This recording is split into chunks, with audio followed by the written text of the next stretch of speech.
Bismillahirrahmanirrahim. Assalamualaikum warahmatullahi wabarakatuh. Saya Muhammad Nur Fauzi dari Prodi HTN 3 Institut Agama Islam Al-Aziz akan mempresentasikan materi ilmu mantik guna menyelesaikan tugas UAS. Nah, tema yang akan saya bahas kali ini adalah membedakan qadiyah tahliliyah dengan qadiyah tarkibiyah. Nah, langsung saja kita masuk ke materinya. Sebelum kita masuk, kita harus tahu dulu, pahami dulu apa sih itu qadiyah itu. Nah, qadiyah adalah kata-kata yang tersusun yang mempunyai makna atau arti. Jadi, kalau dalam bahasa Indonesia itu simpelnya disebut dengan kalimat. Nah, lalu apa sih qadiyah tahliliyah itu? Nah, qadiyah tahliliyah atau proporsi analitik adalah proporsi yang predikatnya tidak memberikan makna lebih pada subjeknya. Maksudnya tidak memberikan makna lebih itu gimana? Nah, untuk lebih jelasnya lebih enak pakai contoh.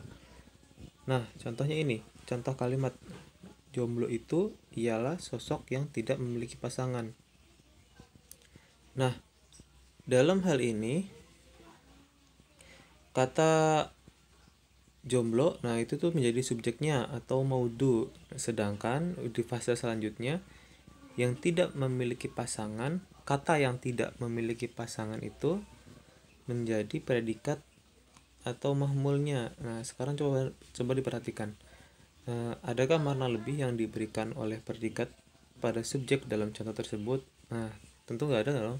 Karena jomblo itu sendiri artinya yang tidak memiliki pasangan. Dan yang tidak memiliki pasangan itu sendiri adalah jomblo. Nah, dengan demikian, predikat dalam proporsi tersebut hanya mengulang dan menganalisis saja. Dan karena itu, proporsinya disebut sebagai proporsi analitik, yakni proporsi yang predikatnya tidak memberikan makna tambahan pada subjek. Lalu yang kedua adalah qadiyah tarkibiyah atau proporsi sintetik.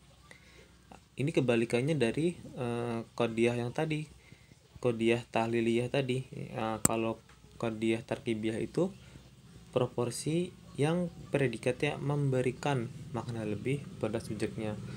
Maksudnya gimana? Nah, contohnya itu jomblo adalah makhluk Tuhan yang paling sengsara. Nah, apa sih yang bedain contoh tadi sama contoh ini? Yang bedain tuh adalah jika contoh yang pertama itu predikatnya tidak memberikan makna lebih, maka pada contoh yang kedua ini predikat atau mahmulnya itu memberikan makna lebih. Kenapa bisa demikian? Coba diperhatikan itu. Jomblo itu sebagai seorang jomblo, apakah dia mengandung makna sengsara? Nah, tentu enggak dong. Nah, dengan pertanyaan lain, makna sengsara itu terkandung dalam makna jomblo atau tidak? Makna sengsara itu terkandung dalam makna jomblo atau tidak? Nah, enggak dong. Selama Anda tidak memiliki pasangan, Anda akan menghabiskan sebagai jomblo seperti itu. Dengan demikian, kesengsaraan itu berada di luar makna jomblo. Ketika saya berkata bahwa jomblo itu adalah makhluk Tuhan yang paling sengsara, itu artinya saya memberlakukan makna lebih yang sebelumnya tidak terkandung dalam makna jomblo. Nah, dari sini kita bisa artikan bahwa proporsi sintetik itu adalah proporsi yang predikatnya memberikan makna lebih kepada subjek. Nah, sebenarnya perbedaan antara dua hal itu simpel banget. Jadi yang satu memberikan makna lebih, yang satu tidak memberikan makna lebih pada predikatnya tentunya. Nah, lalu banyak yang nanya itu benar nggak sih apa segala macamnya. Nah, nih, namun dikutip dari buku Muhammad Naruddin Ilmu Mantik, namun Zaki Najib Mahmud menegaskan bahwa pembagian proporsi ke dalam sintetik dan analitik itu sifatnya relatif, sebab apa yang termasuk analitik bagi seseorang bisa jadi berupa sintetik bagi orang yang lain.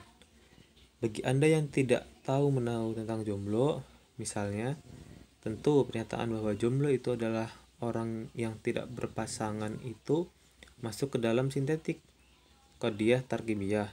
Tapi bagi Anda yang sudah tahu tentang makna jomblo, proporsi tersebut masuk ke dalam proporsi analitik karena dia tidak memberikan makna lebih kepada subjek. Nah, benar tidaknya suatu proporsi analitik tergantung pada sejauh mana ketepatannya dalam menjelaskan makna-makna dasar yang terkandung dalam subjek. Sedangkan proporsi sintetik menurut kaum positivis kebenarannya tergantung pada pembuktian di dalam indrawi melalui sebuah metode yang mereka sebut sebagai metode verifikasi. Konsekuensinya, pernyataan yang tidak bisa dibuktikan kebenarannya di alam indrawi dinilai sebagai omong kosong belaka. Pernyataan seperti ini kata mereka merupakan pernyataan palsu, pseudo proposition, yang tidak bisa kita nilai jujur ataupun bohong karena tidak ada makna sebenarnya. Nah, tapi pandangan ini sejujurnya sangatlah naif. Mereka mengatakan bahwa proporsi yang tidak bisa dibuktikan kebenarannya di alam indrawi melalui metode verifikasi itu merupakan proporsi palsu. Tapi kita bisa bertanya kepada mereka, pertanyaan Anda sendiri yang menyatakan bahwa proposisi yang tidak bisa dibuktikan kebenarannya di alam indrawi itu hanyalah omong kosong, apakah bisa dibuktikan kebenarannya di alam indrawi? Kalau mereka menjawab iya, di mana kita bisa melihat itu? Kalau mereka menjawab tidak, maka runtuhlah sudah gagasan utama yang menjadi dasar mazhab mereka. Nah, mungkin hanya itu saja yang bisa saya sampaikan tentang materi membedakan qadiyah tahliliyah dan qadiyah tarkibiyah. Kurang lebihnya saya mohon maaf. Wabillahi taufiq hidayah. Wassalamualaikum warahmatullahi wabarakatuh. Untuk yang belum paham atau yang ingin ditanyakan, silakan tinggalkan di komen. Saya akan berusaha menjawabnya sebaik mungkin. Terima kasih.